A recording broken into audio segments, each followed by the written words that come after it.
Tehran में Israeli हमले का निशाना बनने वाली खलाई तहकीकी मरकज़ की इमारत की वीडियो सामने आ गई।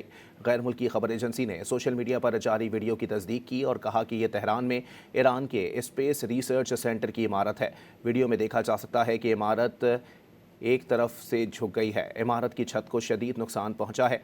सहूनी फ़ौज ने हफ्ते को ईरान के खलाई मरकज़ और एयर डिफेंस सिस्टम को निशाना बनाने का दावा किया था। अहम खबर है, अपने नाज़रीन को अपडेट कर रहे हैं इस हवाले से कि इसराइल की जानिब से ईरान पर हमलों के नतीजे में निशाना बनने वाली खलाई तहकीकी मरकज़ की इमारत की वीडियो सामने आ गई है। गैर मुल्की खबर एजेंसी ने सोशल मीडिया पर जारी वीडियो की तस्दीक की है और कहा है कि यह तेहरान में ईरान के स्पेस रिसर्च सेंटर की इमारत है। वीडियो में देखा जा सकता है कि इमारत एक तरफ से झुक गई है। इमारत की छत को शदीद नुकसान पहुंचा है। सहूनी फ़ौज ने हफ्ते को ईरान के खलाई मरकज़ और एयर डिफेंस सिस्टम को निशाना बनाने का दावा किया था।